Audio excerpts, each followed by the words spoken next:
So hello aspirants, welcome to the class. Welcome to GK GS by Ayush. और मेरा नाम आयुष अग्रवाल है। और जैसा कि आप सबको पता है कि मैं आपको प्रीवियस ईयर क्वेश्चंस की रिवीजन करवा रहा हूँ, है ना। पहले मैंने करवाया है मैराथन में, बहुत बड़ी, उसमें मैंने डिटेल में बात की है। यहाँ पे हम शॉर्ट में रिवीजन कर रहे हैं। एक घंटे में हमने एंशिएंट हिस्ट्री खत्म की है और अब हम मिडिवल करने वाले हैं, ठीक है। तो बाकी सारी बातें बाद में करेंगे। चैट पे टेलीग्राम ज्वाइन कर लो, वहाँ पे सारा पीडीएफ वगैरह सब कुछ मिल जाएगा। नए हो सब्सक्राइब करो, नहीं करना है मत करो, लेकिन पढ़ाई करो, ठीक है, क्योंकि एग्जाम आ रहा है। चलो, so basically pre medieval period की बात करते हैं। देखो, हमने लास्ट में जब खत्म किया तो हमने साउथ इंडिया के बारे में बात करी थी, कुछ कुछ बारे में, है ना। चोल के बारे में, पल्लव के बारे में, इनके बारे में हमने बात करी थी। अब हम बात करेंगे कि 800 एडी से 1200 एडी में क्या क्या हो रहा है उसके बारे में। पहला जो सवाल पूछा गया है वो ये है कि एपिग्राफिक रिकॉर्ड यानी इंस्क्रिप्शन, है ना, इंस्क्रिप्शन जो है सजेस्ट करते हैं that in ancient India the ruler of Bihar had contact with. इसका मतलब क्या बोल रहा है कि पुराना जो इतिहास है, प्राचीन जो इतिहास है उस टाइम पे, ओके, बिहार के रूलर का कॉन्टैक्ट किसके साथ था? तो वो था जावा और सुमात्रा के साथ। जावा सुमात्रा कहाँ पड़ता है? अगर ज्योग्राफी में देखेंगे तो जावा सुमात्रा आपका साउथ ईस्ट एशिया में पड़ता है, इसको ध्यान रखिएगा। और दूसरा बात, एक बात और करेंगे हम लोग, वो क्या करेंगे कि न्यूमिस्मैटिक एक टर्म होता है, उसको भी ध्यान रखिएगा। न्यूमिस्मैटिक का मतलब क्या होता है? सिक्के, है ना। क्या होता है? कॉइन्स की स्टडी करना। Study of coins is called numismatic. और इंस्क्रिप्शंस को पढ़ने को क्या बोलते हैं? एपिग्राफी बोलते हैं। जो यहाँ लिखा गया एपिग्राफिक रिकॉर्ड्स बोला गया है, ठीक है। चलो, फिर हम बात करते हैं तो द रूलर ऑफ सुवर्ण भूमि का जो रूलर है, who founded the Buddhist monastery at Nalanda and requested Devapala through his ambassador to grant 5 villages for its maintenance was Balaputradeva. देखो, यहाँ पे कंफ्यूज नहीं करना है, यहाँ पे कंफ्यूज नहीं करना है। क्या हुआ था मैं आपको थोड़ा सा समझा देता हूँ, उसके बाद आप क्लियर हो जाएगा। देखो, ये बड़ा हो गया बहुत, एक मिनट रुको। हुआ क्या था कि एक टाइम पे श्रीलंका का एक रूलर था, श्रीलंका का एक राजा था, उसने समुद्रगुप्त से पूछा था, उसने समुद्रगुप्त से मदद मांगी थी, समुद्रगुप्त से, ठीक है, श्रीलंका का जो था। लेकिन ये जो बोल रहा है, ये सुवर्ण भूमि का जो रूलर है, ये बुद्धिस्ट मॉनेस्ट्री बनाने की बात करता है। कहां पर? नालंदा में, है ना, नालंदा में। और ये बात करेगा, ये आपका बात करेगा किसे? देवपाल से। ये देवपाल से परमिशन मांगता है कि यहाँ पे मुझे एक मॉनेस्ट्री बनवानी है और उसके लिए आप मुझे 5 गांव जो है वो मुझे दे दो, ताकि मैं इसका मेंटेनेंस कर सकूं। मतलब गांव से जो रेवेन्यू आएगा उससे क्या करेंगे? मेंटेनेंस करेंगे, ठीक है। तो बेसिकली इसका नाम क्या था? इसका नाम था बलपुत्र देव, बलपुत्र देव, ठीक है। चलो, आगे बात करते हैं। अगला सवाल यह है कि the author of Prithviraj Raso. देखो, पृथ्वीराज रासो किसने लिखी है? पृथ्वीराज रासो को लिखा है चंद बरदाई ने। पृथ्वीराज चौहान के बारे में अगर हम बात करते हैं तो 1191 और 1192 दो डेट आप ध्यान रखेंगे। इसको हम क्या बोलते हैं? बहुत ही फेमस, इसको हम बोलते हैं बैटल ऑफ तरेन, तरेन का युद्ध। क्या बोलते हैं? बैटल ऑफ तरेन, यानी तरेन का युद्ध, ठीक है। फर्स्ट वाले में क्या होता है? पहले वाले में 1191 में पृथ्वीराज जीत जाते हैं, 1191 में पृथ्वीराज हार जाते हैं, है ना। तो ये दो बैटल आप ध्यान रखेंगे पृथ्वीराज चौहान के बारे में, क्लियर है। उसके बाद पृथ्वीराज चौहान के बारे में जब हम बात करें उस टाइम पे हम बात करते हैं, चलो वो आएगा आगे, तो हम उसके बारे में बात करेंगे, ठीक है। पृथ्वीराज रासो जो है उसको वो किसने लिखी है? चंद बरदाई ने लिखी है। ये किताब है, ठीक है, ध्यान रखिएगा। उसके बाद है in which state Udantapuri education centre जो सिचुएटेड है। उदंतपुरी एजुकेशन सेंटर कहाँ है? ये बिहार में है ना, बिहार में। ये उदंतपुर जो है वो अभी फिलहाल के लिए हम क्या बोलते हैं करंट में? बिहार शरीफ। बिहार शरीफ को हम क्या बोलते हैं? उदंतपुर बोलते हैं, ठीक है, इसको ध्यान रखिएगा। करंट में बिहार शरीफ है। Ruler of Bengal who founded the ancient university of Vikramshila. ये हमने पढ़ लिया, धर्मपाल ने बनाया था, है ना, कितनी बार पढ़ लिया है, ठीक है। इसको तोड़ा किसने था? बख्तियार खिलजी ने, है ना। उसके बाद हम बात करते हैं who founded the Vikramshila. Again देखो सेम क्वेश्चन है, मतलब मल्टीपल टाइम हम देख रहे हैं कि बीपीएससी क्वेश्चन पूछती है, तो ज्यादा नहीं, ऐसा नहीं है कि बहुत भाग भाग के क्वेश्चन पूछती है ना। एक ही टॉपिक से लगातार सेमी क्वेश्चन बार बार पूछ रही है बीपीएससी, है ना। फिर देखोगे तो which sultan was reputed to be Akbar of Kashmir. ये क्वेश्चन बहुत ही सुंदर क्वेश्चन है कि कश्मीर का अकबर किसको बोलते हैं? ये सुल्तान जैनुल अबिदीन था। अब एक बात ध्यान रखिएगा दोस्त, कि इसको आखिरकार अकबर क्यों बोलते हैं कश्मीर का? क्योंकि जिस तरह से अकबर की रिलीजियस टॉलरेंस की पॉलिसी थी, है ना, सारे धर्म को देख के चलना, सारे धर्मों के मतलब की रेस्पेक्ट करना, वो जो अकबर की पॉलिसी थी रिलीजियस टॉलरेंस की, है ना, उसी प्रकार से जैनुल अबिदीन की भी पॉलिसी थी। सेम पॉलिसी जैनुल अबिदीन भी अपनाता है, कहां पे? कश्मीर में, है ना। इसीलिए उसको क्या बोलते हैं? कश्मीर का अकबर बोलते हैं। बात समझ में आई? दूसरी बात ध्यान रखेंगे कि कश्मीर की जब हम बात करते हैं तो कश्मीर में आपका 4th बुद्धिस्ट काउंसिल हुआ था। मैंने कल की क्लास में, एंशिएंट हिस्ट्री क्लास में आपको पढ़ाया है ना। और इसमें आपका कनिष्का जो है वो क्या थे? कनिष्का आपके राजा थे इस टाइम पे, है ना। और अगर बात करते हैं चेयरमैन की, तो चेयरमैन कौन था? वासुमित्र था। कौन था? वासुमित्र और आपका अश्व घोष क्या थे, चेयरमैन थे, है ना, ये आपको ध्यान होना चाहिए।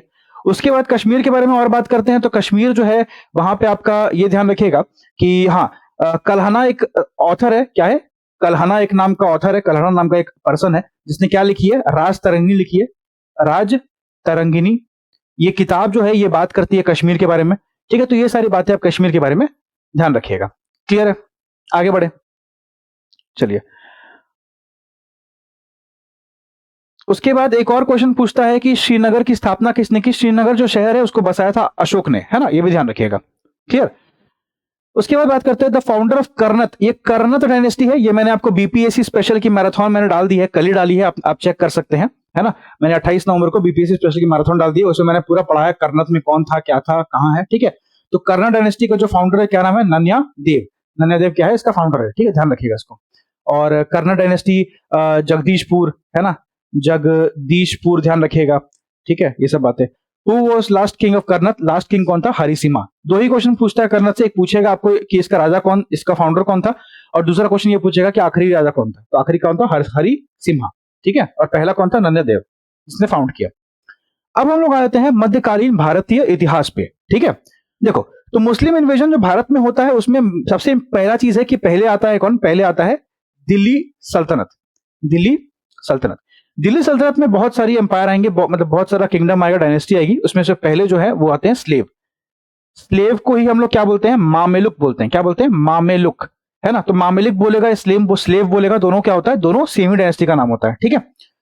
अब मोहम्मद गोरी जो है वो ग्रांट करता है पहला एकता इंडिया में, किसको, कुतुबुद्दीन ऐबक को। बेसिकली मोहम्मद गोरी जब इंडिया में आके लड़ाई वड़ाई करता है, उसके बाद वो बोलता है कुतुबुद्दीन ऐबक को कि तुम संभालो और हम जा रहे हैं, है ना, हम यहां से जा रहे हैं, तुम क्या करो, तुम संभालो।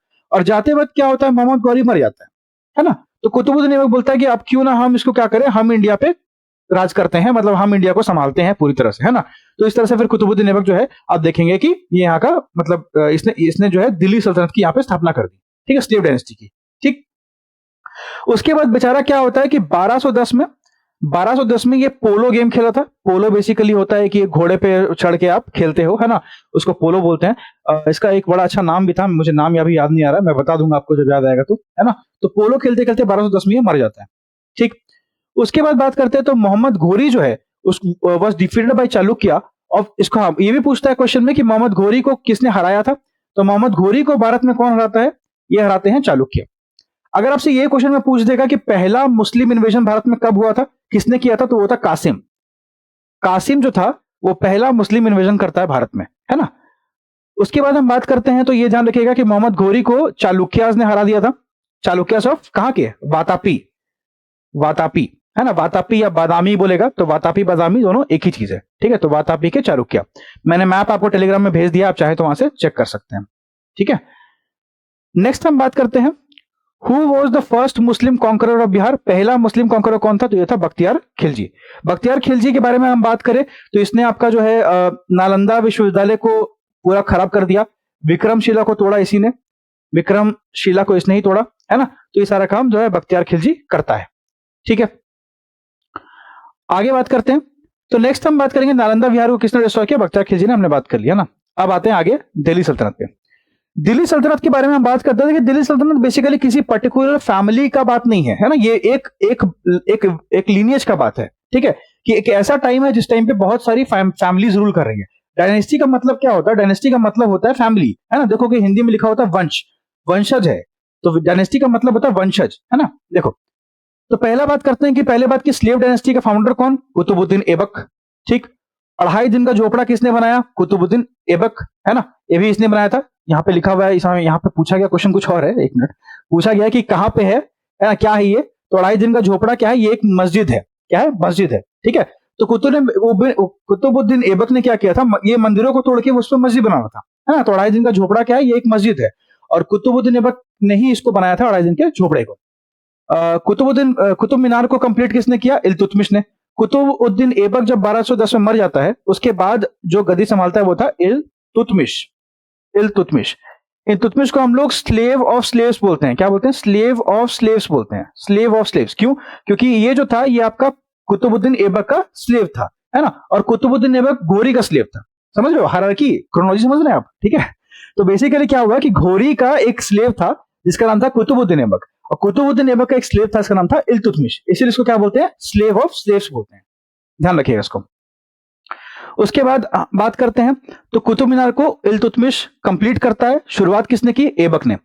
कैपिटल कुतुबुद्दीन ऐबक का क्या था, लाहौर था। ध्यान रखिएगा कि जिस टाइम पे दिल्ली सल्तनत में आपका कुतुबुद्दीन ऐबक बैठता है उस टाइम पे उसकी जो कैपिटल थी, राजधानी थी, वो क्या थी, लाहौर थी, है ना। उस टाइम पे दिल्ली नहीं बनी थी। आगे बात करते हैं, Muslim ruler whose empire regarded as Darul इस्लाम। दारुल इस्लाम मतलब इस्लामिक लैंड, है ना। ऐसा मुस्लिम रूलर जिसने अपने एम्पायर को क्या बोला कि मेरा जो साम्राज्य है वो क्या है, दारुल इस्लाम है। दारुल इस्लाम का मतलब होता है इस्लामिक लैंड है, ठीक है। तो वो है इल्तुतमिश। बाद में देखोगे कि तो औरंगजेब भी आएगा, औरंगजेब आएगा जब मुगल में, तो वो भी यही बोलेगा कि हम दारुल इस्लाम बनाएंगे इसको, ठीक है, इस्लामिक लैंड, क्लियर है। उसके बाद हम बात करते हैं चहलगनी सिस्टम के बारे में, अगर कि इल्तुतमिश ने जो है चहलगनी सिस्टम की शुरुआत की। चहलगनी, चहलगनी बेसिकली क्या था, ये चहलगनी नहीं बोलेंगे तो नहीं, चहलगनी नहीं बोलेंगे, मैं क्या बोल रहा हूँ, चालीसा, सॉरी, है ना, क्या चालीसा, चालीसा की शुरुआत की। चालीसा बेसिकली 40 लोगों का एक ग्रुप था। ये 40 लोग कौन थे, इनको बोलते थे नोबल्स, नोबल्स, है ना। नोबल्स का काम क्या होता था कि जैसे मान लीजिए मैं राजा हूं और मेरे बाद क्या होगा, ये जब मेरी मृत्यु होगी तो ये जो 40 लोग हैं, नोबल्स हैं, ये क्या करेंगे, ये चूज करेंगे अगला राजा कौन बनेगा, ये डिसाइड करेंगे कि अगला राजा कौन बनेगा, ठीक है। तो उसी को बोला गया चालीसा। चालीसा की शुरुआत इल्तुतमिश करता है, ठीक। दिल्ली सल्तनत में बात कर रहा हूं, है ना, ध्यान रखिएगा। फिर हम बात करते हैं तो इल्तुतमिश जो है वो उसने पहला सूबेदार बिहार में किसको नियुक्त किया। बिहार में इल्तुतमिश ने पहला सूबेदार किसको नियुक्त किया, ये था मलिक जानी। इसका नाम ध्यान रखिएगा, क्या नाम है, मलिक जानी, ठीक है। मलिक जानी को बिहार में पहला सूबेदार नियुक्त किया गया। अगला है Delhi sultan who is known for adopting blood and iron policy, है ना, जिसको हम लोग हिंदी में क्या बोलते हैं, हिंदी में बोलते हैं रक्त एवं लौ की नीति, ध्यान रखिएगा। और ये कौन था, बलबन था, है ना। एक और बलबन के बारे में ध्यान रखिएगा, सजदा और पैबोस, सजदा और पैबोस, है ना, जो बोलते हैं ना सजदा करूं, गाना में आप देखते हो सुनते हो ना, सजदा करूं मैं तेरा दीदार का, वगैरह वगैरह, है ना बातें। चलो गाना में आपको बाद में सुनाऊंगा। तो वो सब बेसिकली सजदा करना है ना। और पैबोस का मतलब होता है कि आपको चरण जो है, जो पैर हैं वो चूमने हैं, जो राजा के, बादशाह के, है ना। तो वो बलबन शुरू करता है, सजदा पैबोस। और रक्त एवं लौ की नीति मतलब पूरा खूंखार जो राजा था कौन था, बलबन था, है ना। और अगर मैं गलत नहीं हूं, मुझे एक्चुअली थोड़ा सा कंफ्यूजन है, पर मैं बता देता हूं, अगर गलत होगा तो मुझे करेक्ट कर देना, कोई बात नहीं, है ना, मैं बड़ा भाई जैसा हूं आपका, है ना, छोटा भी हो सकता हूं, डिपेंड।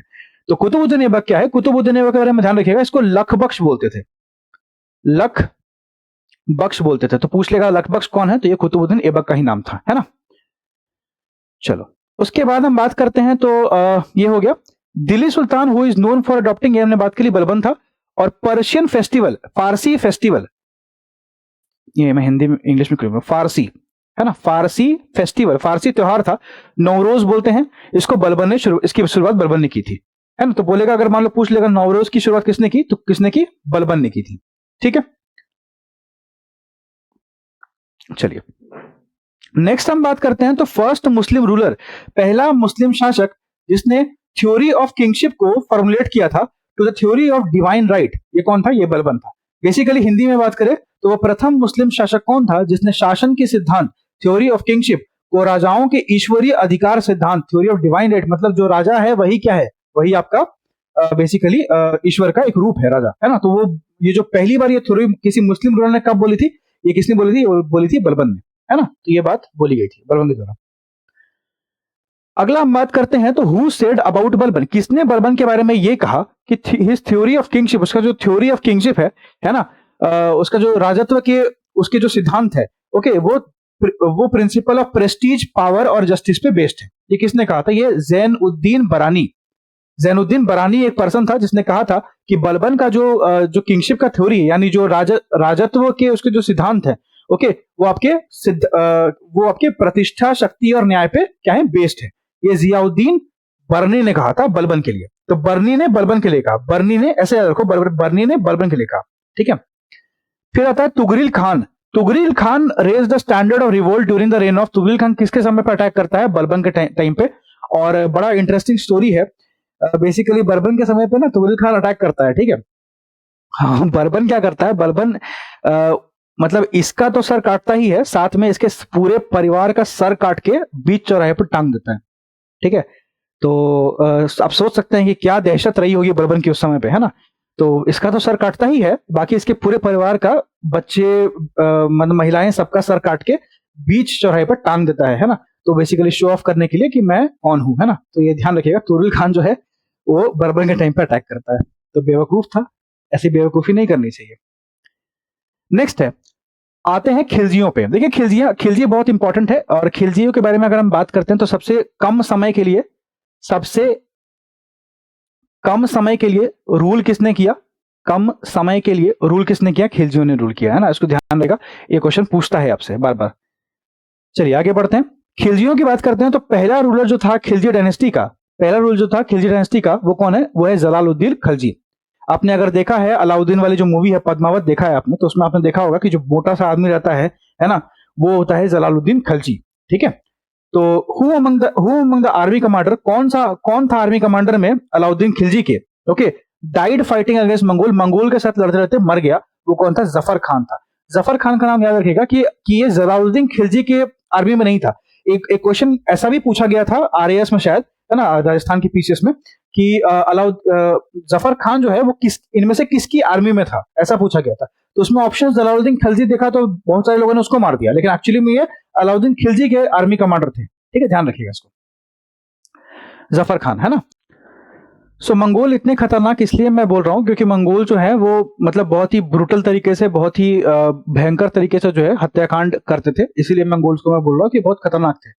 और एक बार ध्यान रखिएगा कि इल्तुतमिश ने एक बार मंगोलों से भारत को बचाया था, उस टाइम पे मंगोल का आक्रमण भारत में होता, लेकिन इल्तुतमिश के अच्छे डिसीजन के कारण क्या हुआ कि मंगोल भारत में कभी एंटर करते ही नहीं है और अटैक नहीं करते हैं, ठीक है? फिर अलाउद्दीन खिलजी के टाइम पे मंगोल्स का आक्रमण होता है, उस टाइम पे मैंने बताया कि आपको जफर खान जो है मारा जाता है। उसके बाद हम बात करते हैं आगे, तो एक सेकेंड, इसको थोड़ा सा बड़ा कर लेते हैं। हाँ, फिर बोला गया, thus to Alauddin belongs the credit of being the first Turkish Sultan of Delhi to bring the religion under control of the state and to usher in factors that might make the state secular in theory। अब क्या बोला क्या नहीं बोला समझ में नहीं आया, है ना? हिंदी में पढ़ लेते हैं। देखिए, बोला गया कि अलाउद्दीन दिल्ली का प्रथम तुर्की सुल्तान था जिसे धर्म को राज्य के अधीन लाने का और ऐसे घटकों से परिचय कराने का श्रेय जाता है। क्या बोल रहा है? धर्म को राज्य के अधीन लाने का और ऐसे घटकों से परिचय कराने का श्रेय जाता है जो सैद्धांतिक रूप में राज्य को धर्मनिरपेक्ष बनाते हैं, मतलब सेक्युलर बनाते हैं। इसका श्रेय अलाउद्दीन को जाता है। और ये किसने कहा है? ये बोला गया है एएल श्रीवास्तव के द्वारा। एएल श्रीवास्तव ये बात कहते हैं कि अलाउद्दीन ने जो है धर्म को, बेसिकली राज्य को जो है क्या बनाया? धर्मनिरपेक्ष बनाया, है ना, सेक्युलर बनाया, ठीक है? चलिए आगे बात करते हैं। नेक्स्ट है कि पद्मिनी। अब Padmini is associated with Alauddin's conquest of Chittor. Raja Ratan Singh आपको याद होगा, राणा रतन सिंह, है ना? तो राजा रतन सिंह, राणा रतन सिंह एक ही बात है। तो राणा रतन सिंह आपको याद होगा, वही पूछा है शायद, है ना? She was the wife of Rana Ratan Singh. आपने जो पूरी पद्मावत की मूवी देखी है, पद्मावत, है ना, उसमें एक्चुअली बोला गया है रानी का नाम पद्मावती है, बट एक्चुअली में उनका नाम क्या था? पद्मिनी था, पद्मावती नहीं था, है ना? तो पद्मावती नहीं था, पद्मिनी था। और ये कौन थी? ये राजा रतन सिंह की, राणा रतन सिंह की पत्नी थी, है ना, धर्मपत्नी थी। इसी को लेकर जो है अलाउद्दीन पूरा लड़ाई झगड़ा करता है और फिर बाद में राणा रतन सिंह को मार देता है और पद्मिनी क्या करती है? वो सती कर लेती है ना? तो पूरा कहानी आपने मूवी में देखा होगा। एक्टिंग बहुत लाजवाब थी। आगे बात करते हैं। During the Alauddin attack on Chittor, जब चित्तौड़ पे हमला करता है, द किंग वॉज, उस टाइम पे किंग कौन था? Rana Ratan Singh. Ruler of Devagiri at the time of Alauddin Khalji's invasion was, जब देवगिरी पे हमला होता है उस टाइम पे हम बात करें तो देवगिरी का राजा कौन था? तो वो था Ramchandra Dev. During the regime of which sultan was the khalisa land developed, khalisa land को किस टाइम पे डेवलप किया गया बड़े स्केल पे? वो था अलाउद्दीन खिलजी के समय पे, है ना? खलीसा लैंड क्या होता था? बेसिकली राजा के रेवेन्यू के लिए जो लैंड होता था उसको बोलते थे खलीसा लैंड। इसको हम लोग रॉयल लैंड भी बोलते हैं। क्या बोलते हैं? रॉयल लैंड भी बोलते हैं, ध्यान रखिएगा, ठीक है? तो राजा के रेवेन्यू, मतलब मेंटेनेंस के लिए, खर्चे के लिए जिस लैंड से रेवेन्यू आता था उसको बोलते थे खलीसा लैंड। और इसको अलाउद्दीन के समय पे बहुत लार्ज स्केल पे, बड़े स्तर पर इसको जो है डेवलप किया गया। फिर हम बात करेंगे तो which sultan demanded half the crop of on land after measurement as revenue, revenue measurement करने के बाद जो आधा क्रॉप है वो हमें मिल जाना चाहिए, वो किसने कहा था? अलाउद्दीन ने कहा था। अलाउद्दीन खिलजी जो है वो फेमस है आपके मार्केट रिफॉर्म के लिए, है ना? इसके जो मार्केट में रिफॉर्म थे उसके लिए बहुत फेमस है ये, मार्केट रिफॉर्म के लिए। इसने बेसिकली स्लेव जो होता है, जो स्लेव को क्या बोलते हैं हम लोग? बंदी, है ना? बंदियों के लिए जो है मार्केट बनाया था, स्लेव मार्केट बनाया था इसने। इसने उसके बाद बात करें तो इसने कपड़ों क्लोथ का मार्केट बनाया, कपड़ों के लिए एक मार्केट बनाया था। ओके, तो मार्केट रिफॉर्म इसने लेकर आए थे। और उसके बाद बात करते हैं तो इसने दाग और चेहरा सिस्टम को अपनाया था। दाग एंड चेहरा बोलते हैं, दाग एंड चेहरा। चेहरा बेसिकली कि मतलब कौन जो है आर्मी में, उसके बारे में इंफॉर्मेशन होनी चाहिए। और दाग का मतलब होता है घोड़ों को दागना, है ना। होता क्या था, देखो जो भारतीय घोड़े होते थे ना, उनकी वो बहुत अच्छे नहीं होते थे, है ना। आप देखोगे जो भी लोग लड़ते थे भारत में घोड़ों पे, वो घोड़े भारतीय नहीं होते थे। घोड़े घोड़े आते थे अरब, मतलब कि अरबी कंट्री से, है ना। आपके जो ईरान में, अगर गलत होंगे तो सही कीजिएगा, ईरान इराक से शायद जो है घोड़े आते थे बेसिकली, अरेबियन कंट्री से घोड़े आते थे, ठीक है। अरबी घोड़े इसको बोलते हैं। आपने बचपन में एक जो है पोयम सुनी होगी, है ना, कविता। देखो ये है अरबी घोड़ा, पथरीली राहों पर दौड़ा, है ना, सारे जग को पीछे छोड़ा, मेहनत से मुंह कभी ना मुड़ा। ठीक है, तो ये अरबी घोड़ा बेसिकली, तो ये अरबी घोड़े होते थे जो कि बहुत ताकतवर होते थे और बहुत तेजी से चलते थे, है ना। तो ये जो घोड़े आते थे तो क्या होता था कि अलाउद्दीन खिलजी के समय पे इन घोड़ों को बदल दिया जाता था, है ना। मतलब थर्ड क्लास घोड़ों को आपके जो है आर्मी में शामिल कर लेते थे लोग, और उसके बाद लड़ने लड़ने जाते थे। तो इसी के लिए दाग सिस्टम का जो है दाग सिस्टम शुरू किया गया अलाउद्दीन के द्वारा, है ना, ताकि जो घोड़े घोड़े जो है उसमें उसमें एक दाग हो, उसमें एक निशानी हो कि ये घोड़े जो है वो मेरे द्वारा मंगाए गए घोड़े हैं, है ना। इसलिए समझ गए। आगे बढ़ते हैं। फिर हम बात करेंगे तो पब्लिक डिस्ट्रीब्यूशन सिस्टम, जो सिस्टम है, जैसे पीडीएस शॉप्स आज देखते हो ना, गवर्नमेंट भारत सरकार की होती है, जहां पे आपको राशन राशन पानी मिलता है, जो 1 रुपए का दाल दलहन चावल, है ना, तेल वगैरह मिलता है, तो पीडीएस होता है, पब्लिक डिस्ट्रीब्यूशन सिस्टम। तो इसकी शुरुआत की थी अलाउद्दीन खिलजी ने, इसको ध्यान रखिएगा, है ना। और अगर हम बात करते हैं मेजरमेंट एज रेवेन्यू, तो बात कर लिया हमने। Iltutmish, Alauddin Khalji, Mohammad bin Tughlaq, who oppose the power of खलीफा। खलीफा की ताकत को किसने अपोज किया था? देखो एक्चुअली में यहाँ पे अपोज किसी ने नहीं किया था, है ना। आपके मन में अलाउद्दीन खिलजी आया होगा, मैं जानता हूं, लेकिन अपोज किसी ने नहीं किया था। अपोज करने की बात नहीं थी। अलाउद्दीन खिलजी ने बोला कि मैं खलीफा को नहीं मानता हूं। अपोज करना होता है मतलब कि मैं उनकी बातों को मतलब पूरी तरह से नकारता हूं। मैं उसने बोला कि मैं खलीफा को नहीं मानता हूं, है ना। तो अलाउद्दीन खिलजी, ऐसे सही आंसर हो भी सकता था, लेकिन यहाँ पे बीपीएससी ने नन ऑफ द अबव बोला है, ठीक है, तो उसको ध्यान रखिएगा।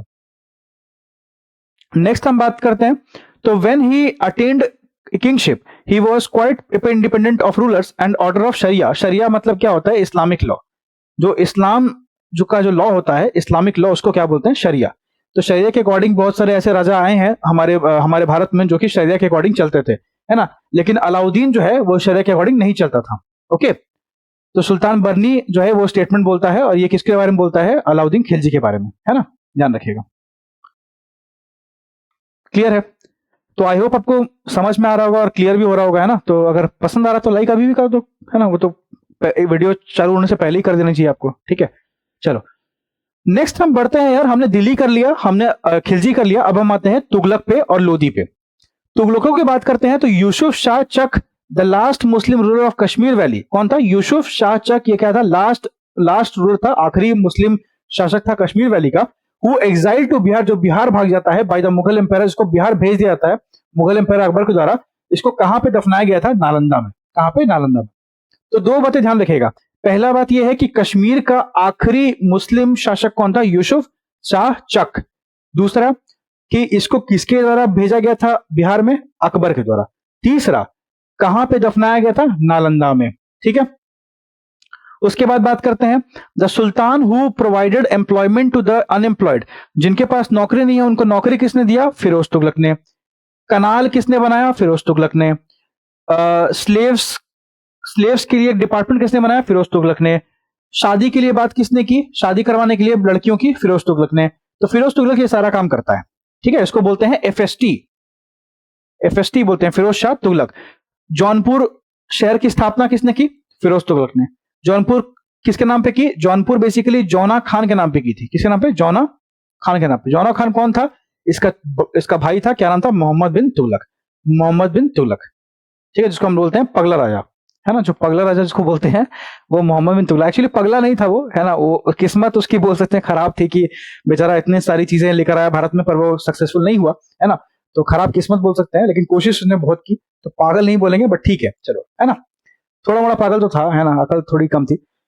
The sultan who provided employment, ये बात कर ली, है ना। और अकबर के बारे में 3-4 बातें कर ले क्या? देखो अकबर के बारे में ध्यान रखना कि 1556 में ये गद्दी संभालते हैं। 1555 में हुमायूं मर जाता है। 1556 में गद्दी संभालते हैं। 13 साल की उम्र थी इनकी, और उस टाइम पे अकबर 13 साल की उम्र में जब अकबर बैठते हैं गद्दी पे, तो उस टाइम पे उनको सपोर्ट करते हैं बैरम खान। बैरम खान, ध्यान रखिएगा। बाद में यही बैरम खान को अकबर भेज देता है कि मक्का चले जाइए। बैरम खान मक्का चले जाते हैं। मक्का जाते वक्त इनकी मृत्यु हो जाती है और बैरम खान की पत्नी से अकबर शादी कर लेता है। ठीक है, तो ये कहानी है। और उसके बाद ठीक है, 1565 में एक युद्ध होता है। 1565 में युद्ध होता है, उसमें बैरम खान जो है अकबर की तरफ से लड़ते हैं। किससे? हेमू से। बैरम खान वर्सेस हेमू का युद्ध होता है ना। और इसमें जो है इसको बोलते हैं सेकंड बैटल ऑफ पानीपत, है ना। तो ये जो है दूसरा युद्ध था पानीपत का, इसमें बैरम खान लड़ते हैं। ठीक है, ध्यान रखिएगा इसको। हेमू विक्रमादित्य से लड़ते हैं, है ना। चलो आगे बात करें। अगला है कि अमंग बलबन, अगर हम बात करते हैं बलबन की, अगर हम बात करते हैं अलाउद्दीन खिलजी की, और हम बात करते हैं मोहम्मद बिन तुगलक की। ओके, द सुल्तान जिसके सबसे ज्यादा नंबर ऑफ स्लेव्स थे वो थे फिरोज तुगलक। मैंने बताया आपको, स्लेव का जो है पूरा एक डिपार्टमेंट बनाता है कौन? फिरोज तुगलक। तो सबसे ज्यादा स्लेव किसके टाइम पे होंगे? फिरोज तुगलक के समय पे। ठीक है। और which Delhi sultan built the maximum number of canal, सबसे ज्यादा कनाल मैंने बताया फिरोज तुगलक। देखो मैंने अभी तक मैं सही बता रहा हूँ, मम्मी कसम यार, मैंने क्वेश्चन एक बार भी देखा नहीं है ना खोल के। मैं आपको पढ़ाता हूँ उस टाइम में पहली बार भी देखता हूँ क्वेश्चन। ठीक है, लेकिन मैंने जो बताया एग्जाम में पूछा गया है ना, ठीक है, तो आपको समझ में आ रहा होगा क्लास इंपॉर्टेंट है। मैं जो बोल रहा हूँ उसको बस सुनो ध्यान से। वो क्वेश्चन पूछा गया है एग्जाम में, पूछा जाता भी है हर एग्जाम में। नेक्स्ट है, during the reign of Firoz Shah Tughlaq expenses were borne by dash for the construction of maintenance of canal. Canal को संभालने के लिए, कनाल का मेंटेनेंस करने के लिए, है ना, कनाल का मेंटेनेंस करने के लिए जो रख रखाव का जो खर्च है वो कहां से आता है? वो आता है फार्मर से। कहां से? फार्मर से, पीजेंट की तरफ से आता है। ठीक है। उसके बाद हम बात करेंगे तो याद रखिएगा कि वेनेशियन ट्रेवलर, वेनिस एक जगह है, बहुत ही खूबसूरत जगह है, अगर कभी जाने का मौका मिले जरूर जाइएगा। मैं नहीं गया हूं, मैं भी जाऊंगा। ठीक है। वेनेशियन ट्रेवलर है who traveled with his wife and reached Vijayanagar. ये विजयनगर एम्पायर में आते हैं। विजयनगर की बात हो गई है, मतलब क्या है? अब हम बात कर रहे हैं साउथ इंडिया के किंगडम की, है ना, विजयनगर। तो विजयनगर एम्पायर की बात करते हैं। तो वेनेशियन ट्रेवलर जो है वो अपनी पत्नी के साथ विजयनगर आते हैं 1420 एडी में। ये कौन थे? ये थे निकोलो डी कॉन्टी। तो अगर आपसे पूछेगा कि निकोलो डी कॉन्टी कहां से आए थे, तो ये वेनिस से आए थे। कहां से आए थे? वेनिस से आए थे। ठीक है, वेनिस से, ध्यान रखिएगा। ओके, कब आते हैं? 1420 में। कहां आते हैं? विजयनगर एम्पायर में। उसके बाद हम बात करते हैं the dynasty that ruled Delhi सल्तनत फॉर लॉन्गेस्ट पीरियड। सबसे लंबे समय तक किसने रूल किया? तुगलकों ने। सबसे छोटा खिलजियों ने। सबसे छोटा खिलजियों ने। ठीक है।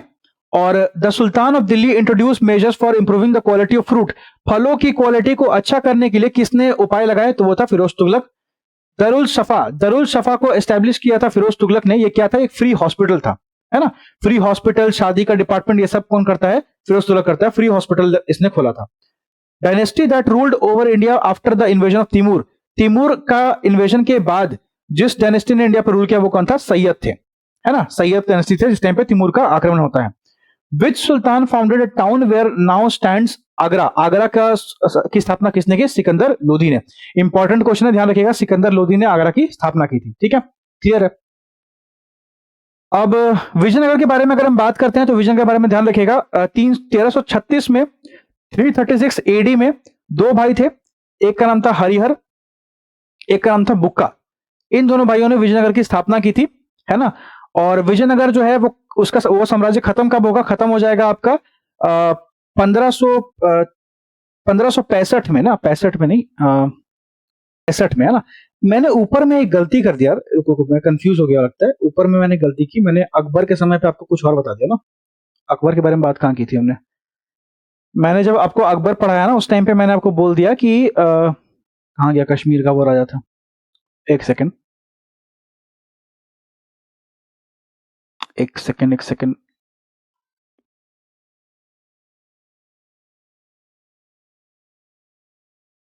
हाँ ठीक है, तो मैंने यहां पे बताया आपको कि देखिए, अब दूसरा बैटल जो पानीपत का होता है 1556 में ही होता है ना।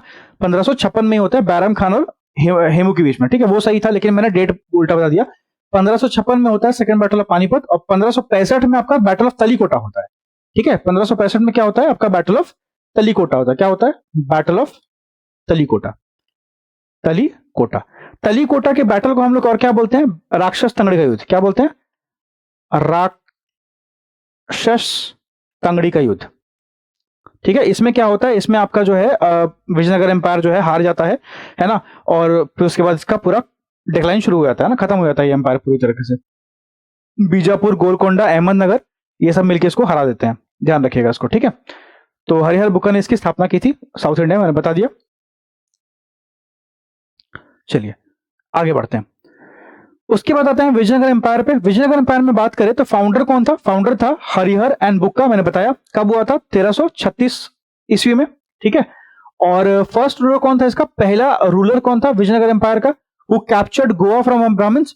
देखिए दो तीन बातें आप ध्यान रखिएगा, गोवा के बारे में मैं आपको अभी बता दे रहा हूं, बाद में बताऊंगा, फिर बता दे रहा हूं। देखिए पहले बता दे रहा हूं, ध्यान रखिएगा कि पूछा जाएगा अगर कि कौन सा विजयनगर का पहला शासक था जिसने गोवा को कैप्चर किया बहमनी से। ये ब्राह्मण नहीं है, कौन है? बहमनी सुल्तान। जब हरिहर बुक्का ने स्थापना की थी आपका विजयनगर एम्पायर की, उसके बाद जो है बहमनी सल्तनत बनती है ना। ये बहमनी सल्तनत को बनाने वाला कौन था? इसका नाम था हसन गंगू। क्या नाम था? हसन गंगू ने बहमनी सल्तनत की स्थापना की थी। ये बहमनी सल्तनत क्या है? ये वही बहमनी सल्तनत है। इसके अंदर में बात करते हैं तो आपका आता है क्या क्या, देखिएगा ध्यान से। एक आता है बीजापुर, एक होता है गोलकोंडा, और एक होता है अहमदनगर। क्या आता है? अहमदनगर, ठीक है। बाद में क्या होता है? 1565 ईस्वी में जब बैटल ऑफ तलीकोटा होता है ना, तलीकोटा होने से पहले क्या होता है? बहमनी जो किंगडम है वो क्या होता है? वो खत्म हो जाता है। अब जैसे ये किंगडम खत्म हो जाएगा तो बीजापुर बन जाएगा अलग, गोलकोंडा बन जाएगा अलग, और अहमदनगर बन जाएगा अलग। अब ये तीनों मिलकर क्या करेंगे? अलायंस बना लेंगे और तलीकोटा के युद्ध में विजयनगर को खत्म कर देंगे। तो मतलब बहमनी खत्म हुआ, ये तीनों अलग हुए, उसके बाद ये विजयनगर को खत्म करते हैं। तो ये पूरा कहानी है जो आपको ध्यान होना चाहिए, ठीक है। तो अगर हम बात कर रहे हैं कि पहला रूलर कौन था विजयनगर का जिसने बहमनी से गोवा को कैप्चर किया, वो कौन था? वो था आपका हरिहर टू, ठीक है, इसको ध्यान रखिएगा। आगे बढ़े। अगला क्वेश्चन जो है वो ये है कि the king of Vijayanagar, okay, the king of Vijayanagar Krishnadeva Raya fought the battle of Golconda with. Golconda का युद्ध किसके साथ लड़ा था? तो कुली कुतुब शाह। अगर पूछा जाएगा कि विजयनगर के जो राजा थे कृष्णदेव राय जो है वो किसके साथ गोलकोंडा का युद्ध लड़ते हैं, इसका तो नाम क्या था? नाम था कुली कुतुब शाह, ठीक है। कृष्णदेव राय के बारे में अगर पूछेगा तो ध्यान रखिएगा कि ये तुलुवा वंश से बिलोंग करते हैं। किसे? तुलुवा वंश से बिलोंग करते, तुलुवा डायनेस्टी से, ठीक है। और बात करेंगे तो देखेंगे कि the Kings rain Persian traveller, okay, क्या पूछा गया? कौन से राजा के समय पे एक पर्शियन ट्रैवलर था जिसका नाम था अब्दुल रज़ाक, वो भारत आता है। तो ये देवराय 2 के टाइम पे आता है। देवराय 2 के टाइम पे क्या होता है? ये पर्शियन जो ट्रैवलर है इसका नाम है अब्दुल रज़ाक, ये भारत में आता है ना। निकोलो डी कॉन्टी 1420 में आता है, आपको ध्यान होगा। नेक्स्ट हम बात करते हैं ग्रेटेस्ट रूलर। विजयनगर का सबसे बड़ा रूलर कौन है? कृष्णदेव राय। आपने तेनाली रामा की स्टोरी पढ़ी होगी, तेनाली रामा, है ना। ये बेसिकली विजयनगर के जो है कृष्णदेव राय है उसके टाइम पे ही होते हैं। कृष्णदेव राय के टाइम पे ध्यान रखिएगा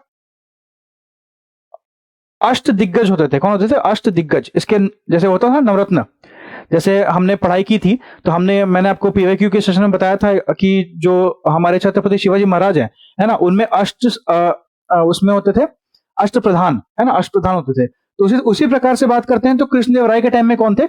अष्ट दिग्गज थे। कौन थे? अष्ट दिग्गज, ठीक है। और ये मैं क्या कर रहा हूं बार बार, एक मिनट रुको। अष्ट दिग्गज, ठीक है। और चंद्रगुप्ता 2 जो मैंने पढ़ाया था आपको, उस टाइम पे नवरत्न हुआ करते थे, वो भी ध्यान रखिएगा, है ना। तो ये बातें आप ध्यान रखिए। आगे बात करें, नेक्स्ट हम जानेंगे तो ये देखेंगे कि which famous war took place in 1565 में क्या होता है? तलीकोटा का युद्ध होता है, तलीकोटा का युद्ध। The chief characteristic of financial system of Vijayanagar empire was, बोला गया है कि जो चीफ कैरेक्टरिस्टिक था फाइनेंशियल सिस्टम का वो क्या था? वो था land revenue system. Land revenue system बहुत अच्छा था किसका? विजयनगर एम्पायर का, उसको आप ध्यान रखिएगा, है ना। और फिर हम बात करते हैं the famous ruler who founded a suburban township of Nagalapuram near Vijayanagar after his mother's name. अपनी मां के नाम पे सुबुर्बन टाउनशिप खड़ा किया था, कहां पे? नगलापुरम में, विजयनगर के पास में। ये कौन था? ये कृष्णदेव राय थे। ये अपनी मां के नाम पे ही इस पूरे शहर को बसाते हैं, नगलापुरम को, है ना, सुबुर्बन टाउनशिप नगलापुरम में। क्लियर है? उसके बाद कृष्णदेव राय के बारे में एक बात ध्यान रखिएगा कि अमुक्त मल्यदा नाम की किताब भी कौन लिखते हैं? कृष्णदेव राय लिखते हैं, ये भी ध्यान रखिएगा, अमुक्त मल्यदा, ठीक है। उसके बाद फिर बात करते हैं तो remains of Vijayanagar empire are found in, Vijayanagar empire का रिमेन कहां मिलता है? हम्पी में। और अगर हम बात करते हैं विजयनगर एम्पायर की कैपिटल क्या थी, वो भी क्या थी? हम्पी थी, है ना, हम्पी थी। हम्पी बेसिकली क्या है? हम्पी एक मदर गॉडेस का नाम है। क्या नाम है इसका? नाम है मदर गॉडेस का, ठीक है। और मैंने आपको तोलकापियम बताया था, तो ध्यान रखिएगा, देखिए यहां क्वेश्चन पूछा गया है, तोलकापियम जो है वो बेसिकली सेकंड संगम पीरियड से बिलोंग करता है, और मैंने आपको बताया कि तोल्काप्पियर ने लिखा था कब, सेकंड संगम पीरियड में। ये क्वेश्चन मैंने आपको एंशिएंट हिस्ट्री में ही बता दिया, ठीक है। तो देखो, जो मैं बता रहा हूं, जो मैं एक्सप्लेनेशन दे रहा हूं, उसको सुनते रहो, है ना, और एग्जाम में आपको बहुत मदद करेगा, ठीक है। चलो आगे बात करते हैं। सो अब हम बात करेंगे दिल्ली सल्तनत की एडमिनिस्ट्रेशन के बारे में, यानी कि प्रशासन के बारे में, ठीक है। तो देखो क्या क्या क्वेश्चन पूछा गया है। यहां से पूछा गया है कि दीवाने अर्ज जो है, दीवाने अर्ज डिपार्टमेंट जो है वो किससे एसोसिएटेड है। तो देखिए, जब हम अर्ज की बात करते हैं तो अर्ज जो है वो एसोसिएटेड है आपके डिफेंस से, ठीक। अमंग खरज, खरज है, खुम है, उश्र है, मुक्तई है। One which indicate taxes levied on the land product is, क्या बोला गया है कि इनमें से कौन सा ऐसा टैक्स है जो कि लैंड प्रोडक्ट पे लगता था, वो पूछा गया है। तो यहाँ पे खरज, उश्र और मुक्तई जो है वो क्या लगते हैं, आपके लैंड प्रोडक्ट पे टैक्स लगते हैं, वही टैक्स आपको बताया गया है, ठीक है। दीवाने अर्ज क्या है, एक डिपार्टमेंट है जो कि डिफेंस का डिपार्टमेंट है, ठीक। फिर हम बात करते हैं तो जवाबित, जवाबित was were concerned with the state law. जवाबित क्या है, बेसिकली स्टेट लॉ से कंसर्न्ड है, ओके। और दूसरा हम बात करते हैं तो ध्यान रखिएगा, कॉइन्स टंका, शशगानी, जीतल ऑफ सल्तनत period was made from the following metal. ये सिल्वर और कॉपर के कॉइन्स हुआ करते थे, ठीक है। जीतल हो गया, टंका हो गया, ये सब क्या होते थे, सिल्वर और कॉपर के कॉइन्स होते थे। अब यहां पे यार मैं एक बात आपको बताना चाहूंगा कि अब आपको लग रहा होगा कि यार सर ऐसा है कि ये तो इसमें से मान लो जिनसे क्वेश्चन नहीं बन रहे होंगे, 4-5 क्वेश्चन जो अभी मैंने बताया, हाँ, डिपार्टमेंट के, एडमिनिस्ट्रेशन के, तो अब इसके लिए क्या करना है, इसके लिए ऐसा नहीं है कि किताब खोल के पढ़ने बैठ जाना है, ठीक है। लास्टली देखोगे तो आपका 60 से 62 बीपीएससी में एक ही क्वेश्चन आया हुआ है, 40th बीपीएससी में फिर पूछा है, फिर 39 में पूछा है, फिर 39 में पूछा है। तो उस टाइम का ये पेट क्वेश्चन था, अभी इससे क्वेश्चन नहीं आ रहा है, लेकिन इसका मतलब ये नहीं है कि नहीं आएगा ही नहीं, आ भी सकता है, ठीक है, लेकिन चांसेस बहुत कम है। तो अगर आपके पास समय है तो आधा घंटा खोल के पढ़ लीजिए, नहीं समय है छोड़ दीजिए, ठीक है। चलो, स्मार्ट स्टडी करनी है, समय कम है हमारे पास। आते हैं आर्ट एंड आर्किटेक्चर पे, जिसपे क्वेश्चन पूछा जाता है ना। देखो, पूछा गया है यार कि जब use of paper started in India, paper की स्टार्ट भारत में कब होती है, तो ये 12वीं शताब्दी में पहली बार पेपर का प्रयोग होता है भारत में, ठीक है। तो 12th सेंचुरी सीई में क्या होता है, पेपर का प्रयोग भारत में होता है, ओके। उसके बाद हम बात करते हैं तो prosperity gave rise to conspiracy and rebellion and poverty guaranteed stability and peace, this was said by Ziauddin Barani. ये बलबन के टाइम पे था, ध्यान होगा आपको। संपन्नता ने षड्यंत्र और विद्रोह को जन्म दिया था, दरिद्रता स्थायित्व और शांति की गारंटी देती थी, यह कहा था किसने, ज़ियाउद्दीन बरनी ने, ठीक है। फिर बात करते हैं तो विच सुल्तान बिल्ट अलाई दरवाजा, अलाई दरवाजा जो है वो अलाउद्दीन खिलजी बनाता है, अलाउद्दीन खिलजी, ठीक है। उसके बाद हम बात करते हैं, एक और क्वेश्चन पूछता है कि ये बताओ कि बुलंद दरवाजा किसने बनाया। तो बुलंद दरवाजा जो है वो आपका अकबर बनाता है, अकबर, ठीक है। ये अपना गुजरात में जब वो जीत जाता है ना, उसके बाद ये बुलंद दरवाजा बनाता है कौन, अकबर, है ना, ये बात ध्यान रखिएगा। उसके बाद हम बात करते हैं तो अच्छा, पूछा गया है क्या, हाँ देखो, पूछा गया है बुलंद दरवाजा जो है, famous Buland Darwaza at Fatehpur Sikri forms this gate of Jama Masjid, southern gate. तो बेसिकली ये दरवाजा जो है वो आप देखोगे तो जामा मस्जिद के साउदर्न गेट में है, मतलब दक्षिणी गेट में है ना। ये दक्षिणी गेट जो है वो क्या है, बुलंद दरवाजा है, और ये बनवाता कौन है, अकबर बनाता है, अपने जो गुजरात का जो उसका कैंपेन था उस टाइम पे, ठीक है। ऑथर ऑफ तबाके नासरी, तबकाते नासरी, तबकाते नासरी जो है वो मिनहाज सिराज लिखता है। ये मोस्ट इंपॉर्टेंट क्वेश्चन है क्योंकि तबकाते नासरी में ही हमें बख्तियार खिलजी का सारा इंफॉर्मेशन मिलता है। बख्तियार खिलजी का सारा इंफॉर्मेशन कहां मिलता है, तबकाते नासरी में। तो बीपीएससी के लिए एक बहुत अच्छा क्वेश्चन है तबकाते नासरी का, मीनाज सिराज ने लिखा है, ठीक है। अगला हम बात करते हैं तो earliest description of Bakhtiyar Khilji कहां मिलता है, तबकाते नासरी, मैंने बताया आपको। Travelogue of Moroccan traveller Ibn Battuta, है ना, ये कहा, ये इसका नाम क्या है, रिहला। इब्न बतूता जब भारत आता है तो वो क्या करता है, एक किताब लिखता है, इसका नाम था रिहला, ओके। तो इब्न बतूता की किताब है रिहला। फिर हम बात करते हैं तो who was the founder of Bahmani kingdom, Alauddin Hasan या फिर हसन गंगू, ठीक है। मैंने आपको बताया पहले ही, हसन गंगू या फिर अलाउद्दीन हसन क्या है, इसका फाउंडर है। मैंने जो जो क्वेश्चन आपको बताया वही पूछा गया है, एक्स्ट्रा कुछ भी नहीं, आप देख रहे हो ना क्लास में और क्वेश्चन में भी, ठीक है। तो वही करना ही है, समझे। तो जो मैं एक्सप्लेनेशन दे रहा हूं, एक्स्ट्रा जो बता रहा हूं, उसको आपको ध्यान रखना है, ठीक है, वो इंपॉर्टेंट है। ड्यूरिंग द दिल्ली सल्तनत द डेजिग्नेशन मुकद्दम और chaudhari was used for village headman, है ना। वो मैंने आपको अपने 7 घंटे की मैराथन में भी आपको मैंने बताया था कि घना चौधरी बन रहा है के, है ना। तो चौधरी बेसिकली क्या होता है, विलेज हेडमैन होता है ना। मुकद्दम या चौधरी किसको बोलते हैं, विलेज हेडमैन को, विलेज का जो हेड होता है। फुतुहत ए आलमगिरी ईश्वरदास नागर ने लिखी है, ये एक इंपॉर्टेंट रहेगा, ध्यान रखिएगा। वहां पे अलबरूनी या फिर ये सब लगा के मत आ जाना, ठीक है। लगता है कि किसी मुस्लिम ने लिखा होगा, बट ये ईश्वरदास नागर ने लिखा है, फुतुहत ए आलमगिरी, ठीक है। अब थोड़ा सा क्वेश्चन आता है भक्ति सूफी मूवमेंट पे। इससे क्वेश्चन ज्यादा पूछा नहीं गया है, लेकिन इसके बारे में थोड़ा ध्यान देंगे कि क्वेश्चन जो आएंगे वो थोड़ी तिगड़मबाजी वाले क्वेश्चन आएंगे। देखो पहला क्वेश्चन है, a common feature to all bhakti saint was that they compose their verses in language understood by their follower. Bhakti saint का मतलब बेसिकली देखो क्या हुआ था, पुराने समय पे ना, मिडिवल पीरियड की जब हम बात करते हैं उस टाइम पे संस्कृत पे बहुत फोकस किया गया था। एंशिएंट पीरियड पे, सॉरी एंशिएंट प्राचीन काल में संस्कृत पे बहुत फोकस किया गया, लेकिन यार संस्कृत सबको आती नहीं थी। तो भक्ति सेंट जो बनते हैं ना, भक्ति सेंट क्या करते हैं, अपनी बातें उस भाषा में रखने की कोशिश करते हैं जो भाषा सबको आती है, ठीक है। तो यही वहां पे लिखा हुआ है। दूसरा हम बात करते हैं तो Jalaluddin Khilji, Alauddin Khilji, Ghiyasuddin Tughlaq, okay, Muhammad bin Tughlaq, the sultan who was refused an audience by Nizamuddin Auliya was. किसने, मतलब बेसिकली ये बोला गया था कि निजामुद्दीन औलिया ने किससे मिलने से मना कर दिया था, वो था अलाउद्दीन खिलजी। मैंने आपको टेलीग्राम पे एक ऑडियो भेजा था, मैंने आपको बताया था कि आप तुलसीदास के बारे में, कि रामचरितमानस की स्थापना तुलसीदास ने की थी, ठीक है, मतलब लिखा था उन्होंने, है ना। और तुलसीदास ने मना किया था अकबर को, है ना। उसी तरह से निजामुद्दीन औलिया जो है वो अलाउद्दीन से मिलने के लिए मना कर देते हैं, तो उसी के बारे में लिखा गया है, ठीक है, ध्यान रखिएगा इसको। फिर हम बात करते हैं कि शेख बहाउद्दीन जकरिया बिलोंग टू दिस सेक्ट। तो बेसिकली शेख बहाउद्दीन जकरिया जो है वो सुहरावर्दी ऑर्डर से बिलोंग करते हैं। सुहरावर्दी ऑर्डर आपको पता होगा, चिश्ती सिलसिला, है ना, स्कूल ऑफ इस्लाम बोलते हैं इसको, चिश्ती सिलसिला, सुहरावर्दी सिलसिला। तो शेख बहाउद्दीन जकरिया जो है वो आपके सुहरावर्दी सिलसिला से बिलोंग करते हैं, ऑर्डर से बिलोंग करते हैं, ठीक है। और फिर हम बात करेंगे तो पूछा गया है कि 12 मासा किसने कंपोज किया है, 12 मासा किसने लिखी है, तो ये मलिक मोहम्मद जैसी, है ना। अगर हम बात करते हैं तो पद्मावत जो किताब है, पद्मावत, है ना, ये भी किसने लिखी है, मलिक मोहम्मद जैसी ने लिखी है, ठीक है, ध्यान रखिएगा। उसके बाद 12 मासा भी मलिक मोहम्मद जैसी।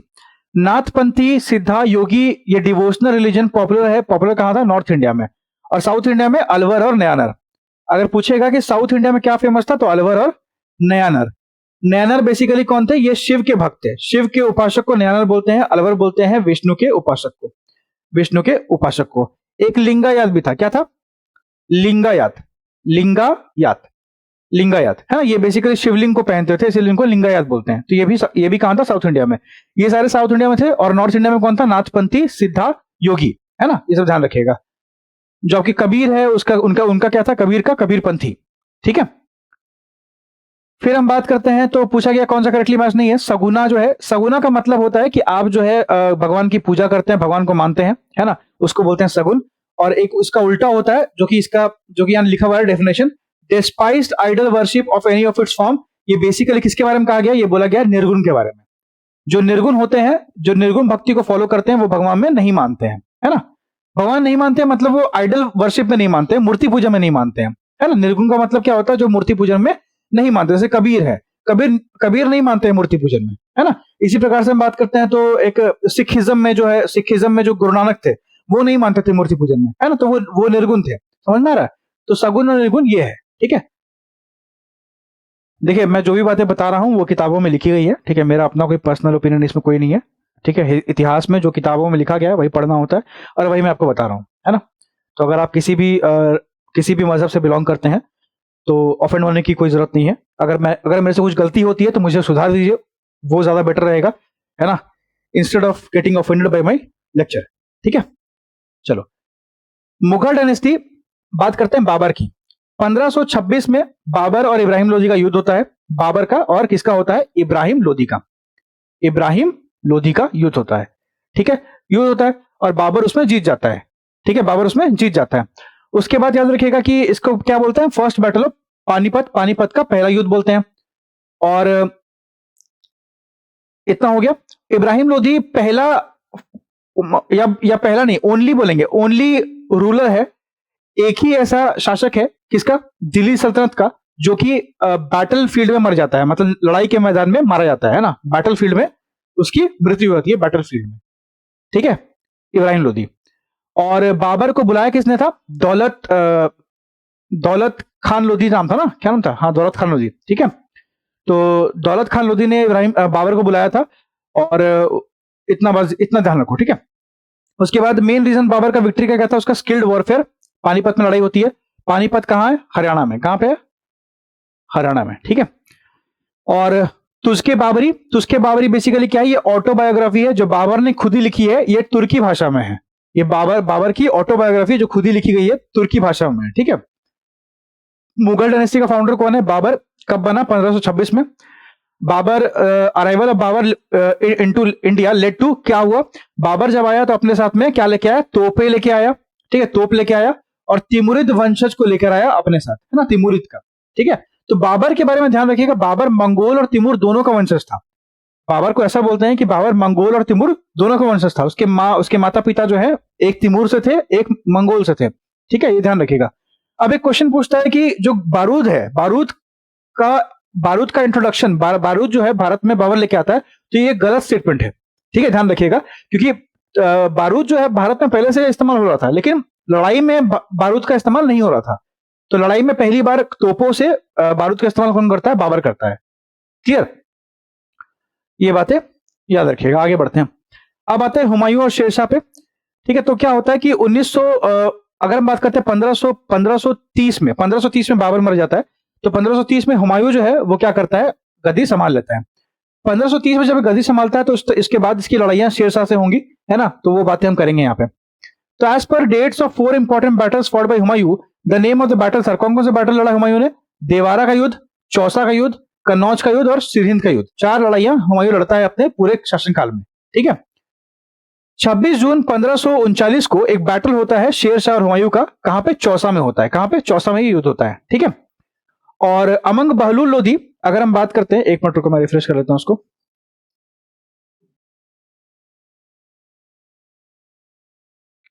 ठीक है। तो अमंग बहलूल लोधी, अगर हम बात करते हैं बहलूल लोधी की, सिकंदर लोधी की और शेरशाह सूरी की और इस्लाम शाह सूरी की, the ruler who at first assume the title of हजरत आला, किसने अपने आप को पहले हजरत आला बोला? ओके, एंड आफ्टरवर्ड सुल्तान, बाद में अपने आप को सुल्तान बोला, तो ये कौन था? शेरशाह सूरी। पहले अपने आप को हजरत आला और बाद में अपने आप को सुल्तान कौन बोलता है? तो ये था शेरशाह सूरी। क्लियर है? समझ में आ रहा है? चलो अब आगे बात करते हैं। नेक्स्ट हम बात करेंगे हुमायूं इन्वेडेड चुनर फोर्ट। हुमायूं ने चुनर फोर्ट पे हमला किया था, पहली बार कब किया? 1532 में। चौसा का युद्ध 1539 में, और चुनर पे जब अटैक किया तो 1532 में किया था, ठीक है। और शेरशाह सूरी के बारे में ध्यान रखिएगा। शेरशाह सूरी जो है वो बेसिकली हम बात करते हैं तो इसने एक बेसिकली टाइगर को मार दिया था, है ना, एक लायन को मारा था, इसलिए उसको शेरशाह बोलते हैं, ये बात ध्यान रखिएगा।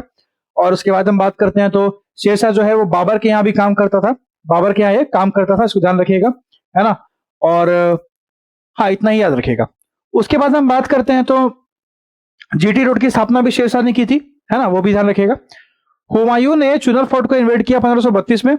Who has constructed the mausoleum for his emperor husband, मतलब अपने हस्बैंड के लिए जो बोलते हैं ना, क्या बोलते हैं उसको? दरगाह बोलते हैं ना, क्या बोलते हैं? दरगाह नहीं बोलते, सॉरी, क्या बोलते हैं उसको? मसोलियम को हिंदी में क्या बोलते हैं? मकबरा, हाँ, है ना, मकबरा बोलते हैं, सॉरी। तो मकबरा जो बोलते हैं, तो किसने अपने पति के लिए मकबरा बनाया? तो ये कौन थी? हाजी बेगम। हाजी बेगम बेसिकली हुमायूं की पत्नी थी, और इसने क्या किया? अपने पति के लिए मकबरा बनाया था, ठीक है। Where is Sher Shah tomb located? Sher Shah का जो मकबरा है वो कहां पे? शेरशाह का मकबरा कहां पे? सासाराम, बिहार में, ध्यान रखिएगा, सासाराम के बिहार में है, बिहार के सासाराम में है ना। और बहलूल लोधी जो है, among Bahlul Lodi, Sikandar Shah, Sher Shah, Islam Shah ruler who divided their troops into units of 200, 250 and 500, ये कौन था? सिकंदर शाह और इस्लाम शाह। क्या होता है? देखो ध्यान दो, अपनी आर्मी को अलग अलग टुकड़ियों में किसने तोड़ा था? तो ये था सिकंदर शाह और इस्लाम शाह, है ना। मतलब 200 की यूनिट, एक 250 की यूनिट और एक 500 की यूनिट, ऐसे करके अपनी आर्मी को तोड़ दिया था इसने, ठीक है। क्लियर है? उसके बाद हम बात करते हैं अकबर से। Akbar is very important. Akbar के बारे में जब हम बात करते हैं तो पूछा गया है, who was the commander of Rana Pratap army in the battle of Haldi Ghati. जब हल्दी घाटी का युद्ध होता है उस टाइम पे राणा प्रताप की आर्मी का कमांडर कौन था? तो वो था हकीम खान। राणा प्रताप से लड़ाई हो रही थी, है ना, महाराणा प्रताप से, तो ये कौन थे? उसके आर्मी के कमांडर हकीम खान, है ना, हकीम खान।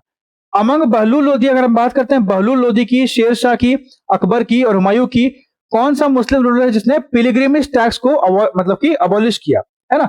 तीर्थ यात्रा कर जिसको बोलते हैं उसको किसने खत्म किया? वो था अकबर। तीर्थ यात्रा कर को किसने खत्म किया? अकबर ने, है ना। और हम बात करते हैं तो among Shahjahan, Jahangir, Akbar, Humayun, Mughal ruler in India who ruled for longer period, सबसे लंबे समय तक रूल किसने किया? वो था अकबर। सो नेक्स्ट हम बात करेंगे मनसबदारी सिस्टम के बारे में, ठीक है। तो मनसबदारी सिस्टम किसने शुरुआत की थी, पहले ये जानिए। देखिए मैं आपको बताता हूं एक एक करके, समझिएगा, है ना। जब हम मनसबदारी की बात करते हैं तो मनसबदारी की शुरुआत पहली बार अकबर ने की थी, ठीक है। ये बात आपको पता होनी चाहिए। दूसरी बात अगर हम बात करते हैं तो मनसबदारी सिस्टम को शुरुआत की गई थी अकबर ने, और किया क्यों था? ताकि एडमिनिस्ट्रेशन को क्लीन रखा जा सके, है ना। स्वच्छ प्रशासन सुनिश्चित करने के लिए मनसबदारी प्रथा की व्यवस्था की शुरुआत की गई थी। अब मनसबदारी के साथ साथ उसी टाइम पे एक और व्यवस्था होती है, वो जागीरदारी होती है। जागीरदारी का मतलब क्या होता है कि जब आपको जमीन दी जाए, पैसे की जगह जमीन दी जाए और कहा जाए कि आप इतने टाइम तक, एक टाइम दे दिया जाए कि इतने टाइम तक जो है इस जमीन से जो भी रेवेन्यू या टैक्स आएगा वो आप रख लीजिएगा, उसको बोलते हैं जागीरदारी सिस्टम, है ना। तो ये भी सिस्टम होता है। नेक्स्ट हम बात करते हैं तो पूछा गया है कि आरपी त्रिपाठी बोलते हैं कि एक ऐसा राजा, एक ऐसा बादशाह था जो भारत को यूनाइट करने के बाद वेस्ट एशिया को भी और मिड ईस्ट को भी अपने साथ जोड़ने की कोशिश में लगा हुआ था। ये किसके बारे में बात हो रही है? ये बात हो रही है अकबर के बारे में, ठीक है। जब्ती सिस्टम को इंट्रोड्यूस किसने किया? अकबर ने किया। पिलग्रिमेज टैक्स को हटाया किसने? मतलब जो हमारा जो कर होता है, बेसिकली जो टैक्स होता है, क्या बोलते हैं उसको हिंदी में, है ना। अरे अभी मैंने बताया था ना आपको, क्या बोलते हैं हिंदी में, हिंदी में थोड़ी वीक है, तीर्थ यात्रा कर, है ना। तीर्थ यात्रा कर को हटाने वाला कौन था? अकबर था, है ना। और दीन इलाही की शुरुआत किसने की थी? दीन इलाही की, ये भी अकबर ने की थी, है ना। तो अकबर रिलीजियस टॉलरेंस पॉलिसी को इतना फॉलो करता था कि वो इस कोशिश में लगा हुआ था कि हम सारे रिलीजन की अच्छी चीजों को लेकर आए, हिंदुइज्म की अच्छी चीजें, इस्लाम की अच्छी चीजें, क्रिश्चियनिटी की अच्छी चीजें, इन सबको लेकर आए और क्या करें, एक नया रिलीजन फॉलो करें जिसमें जिसमें सारी अच्छी चीजें हों। तो एक अच्छा अटेम्प्ट, एक अच्छी कोशिश मैं बोलूंगा, बट ये सक्सेसफुल नहीं हो पाता है, ये भी ध्यान रखिएगा। और फिर पूछा गया है कि जब इंग्लिश ईस्ट इंडिया कंपनी बनी, जब भी इंग्लिश ईस्ट इंडिया कंपनी बोलेगा यानी कि ब्रिटिश की बात हो रही है, तो ब्रिटिश कंपनी जो बनती है वो बनती है 1600 ईस्वी में। और 1600 ईस्वी में उस टाइम पर राजा कौन था? अकबर था। ध्यान रखिएगा, ये पूछ रहा है कि जब कंपनी बनी थी तब राजा कौन था? तो कंपनी जब बनी थी तब राजा अकबर था, लेकिन जब कंपनी भारत आती है तो भारत आती है 1605 में, और इस टाइम पे राजा कौन होता है? इस टाइम पे राजा होता है जहांगीर, क्योंकि अकबर की मृत्यु उस टाइम तक हो जाती है, जहांगीर राजा बन जाता है ना। फिर हम बात करते हैं तो अकबर जो है बंगाल और बिहार को मर्ज कर देता है अपने एम्पायर में। कब मर्ज करता है ये भी इंपॉर्टेंट है, 1576 में। 1576 में अकबर बंगाल और बिहार को अपने अंदर मर्ज कर लेता है। और in the following battle the main opponents are not correctly stated. Second battle of Panipat के यहाँ पे रेफरेंस दिया गया है, जो कि हुआ कब था? 1556 में, है ना। इस बार मैं गलती नहीं करूंगा, 1556 में हुआ था। और टीपू सुल्तान बोला गया और मराठा बोला गया, बिल्कुल भी गलत बात है। सेकंड बैटल ऑफ पानीपत किसके बीच में हुआ था? ये हुआ था अकबर और हेमू के बीच में, जिसमें बैरम खान अकबर की तरफ से लड़ रहे थे, है ना। टीपू सुल्तान जो है मैसूर का युद्ध लड़ते हैं, ओके। और आपको पता ही होगा टीपू सुल्तान के बारे में, मैं बाकी चीजें बता देता हूँ। टीपू सुल्तान का जो युद्ध होता है वो एंग्लो मैसूर वॉर से होता है, एंग्लो मैसूर वॉर।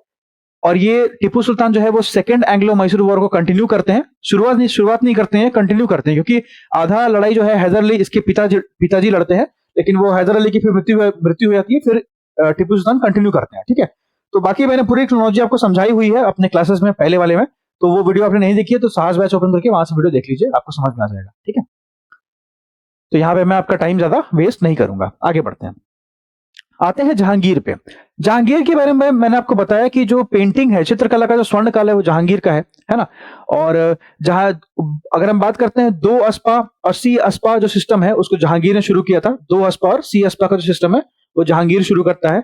और इंग्लिशमैन जो है Jahangir respected the title of English Khan. किसने जहांगीर ने किसको इंग्लिश खान बोला था? जहांगीर जो है वो हॉकिंस को, विलियम हॉकिंस को, कैप्टन हॉकिंस को क्या बोलता है? इंग्लिश खान बोलता है। देखो ऐसा इसलिए हुआ था क्योंकि जब हॉकिंस भारत आता है तो वो जहांगीर के कोर्ट में जाता है, और जहांगीर के कोर्ट में जाके मतलब ये फारसी में बात करता है ना, फारसी में बात करता है। तो इससे जहांगीर काफी इंप्रेस हो जाता है कि ये तो अपने से बात करता है ना। जैसे अगर कोई आप दिल्ली जाते हैं तो आपको दिल्ली में कोई मिल जाएगा जो भोजपुरी बोल रहा है या फिर आपकी भाषा वो आपकी जैसे बात कर रहा है, बिहारी टोन में बात कर रहा है, तो आपको अच्छा लगता है ना। मैं झारखंड से बिलोंग करता हूँ, तो मैं जब जाता हूँ कहीं पे मुझे कोई ऐसा मिलता है जो मेरे मतलब झारखंड के आसपास से हो, बिहार से भी हो, ठीक है, तो मुझे अच्छा लगता है कि यार मेरे तरफ का बंदा है, समझ लो, ये होता है। तो जहांगीर को भी ऐसा ही फीलिंग आया कि यार ये तो हमारे जैसा बात करता है ना? तो इसीलिए उसको उसने टाइटल दिया हॉकिंस को इंग्लिश खान का, ध्यान रखिएगा। During the time of which Mughal empire did sir Thomas Roe, देखो थॉमस रो जब भारत आता है तो ये जहांगीर के समय पे ही आता है ना? थॉमस रो भी भारत आता है तो जहांगीर के समय आता है। मुगल पेंटिंग जो अपना जेनिथ है, जेनिथ का मतलब होता है टॉप पोजीशन पे, शीर्ष बिंदु पे, शीर्ष बिंदु पे, तो ये जहांगीर के समय, मैंने बताया आपको ये गोल्डन पीरियड है। इत्मद उद दौला का टुम्ब, इत्मद उद दौला का मकबरा जो आगरा में है, वो किसने बनवाया? नूरजहां ने।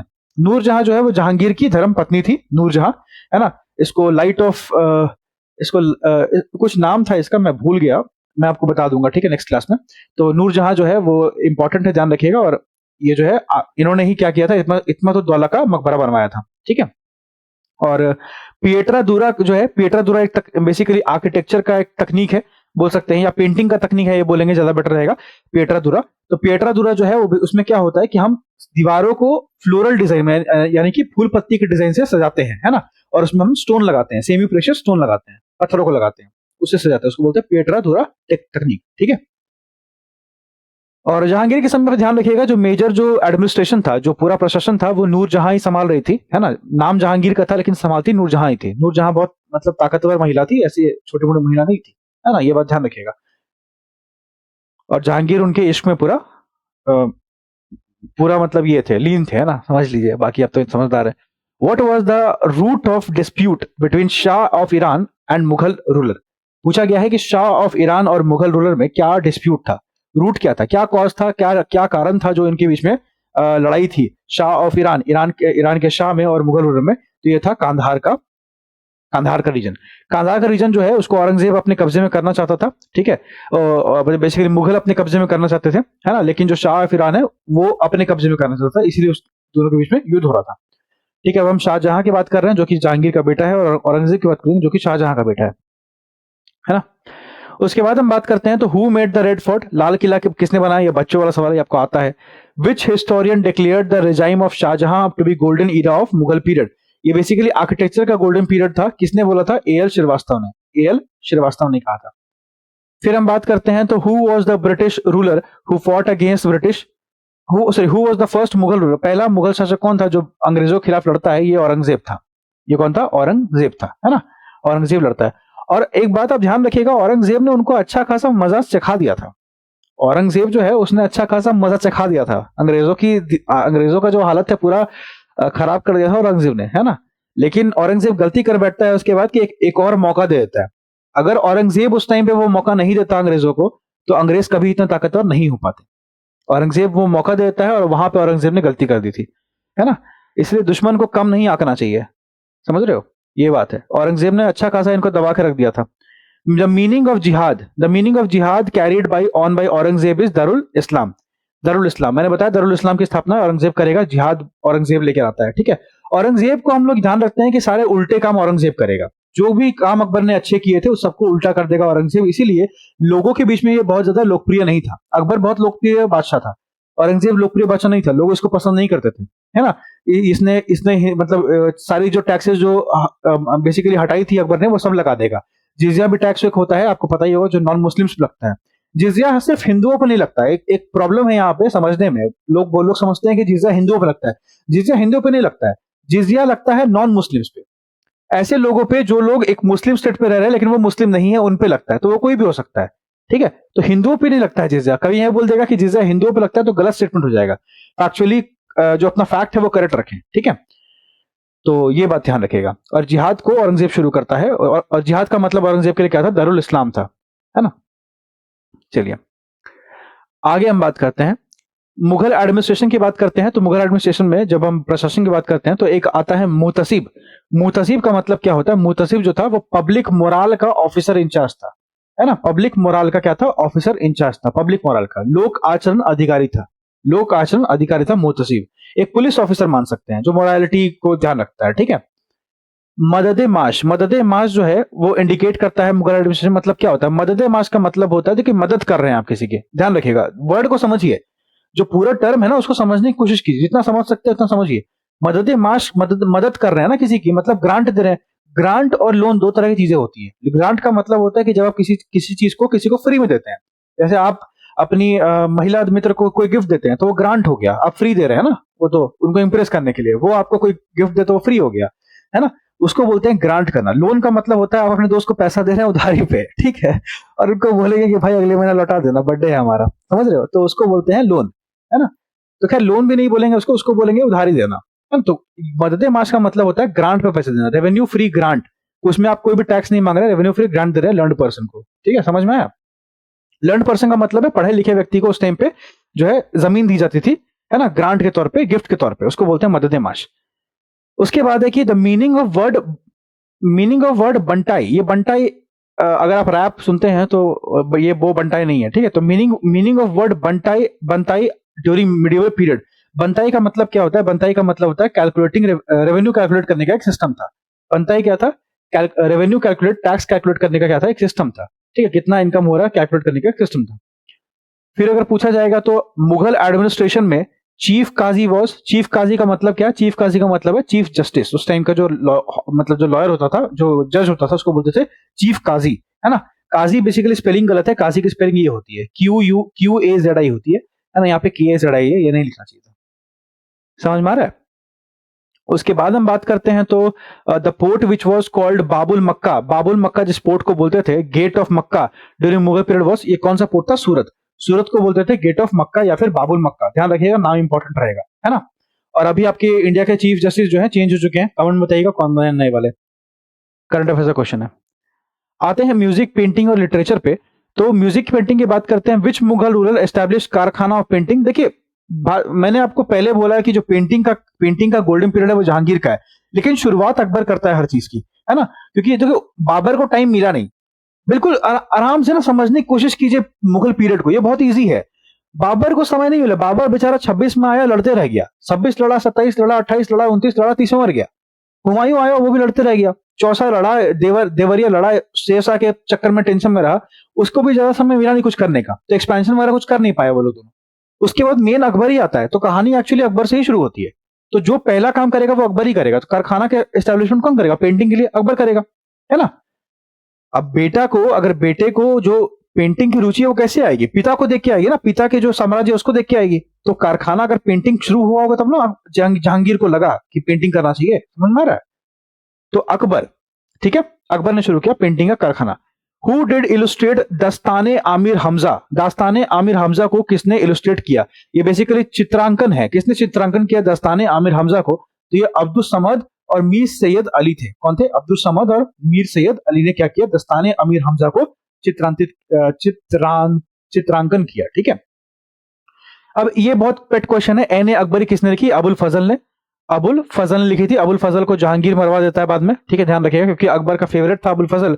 लेकिन जहांगीर को यह समझ नहीं आया कि आखिरकार अकबर मरेगा तो जो है राजपाट तो मुझे ही मिलने वाला है। अकबर कभी राजपाट अबुल फजल को देता नहीं, लेकिन अबुल फजल उसका फेवरेट था, है ना?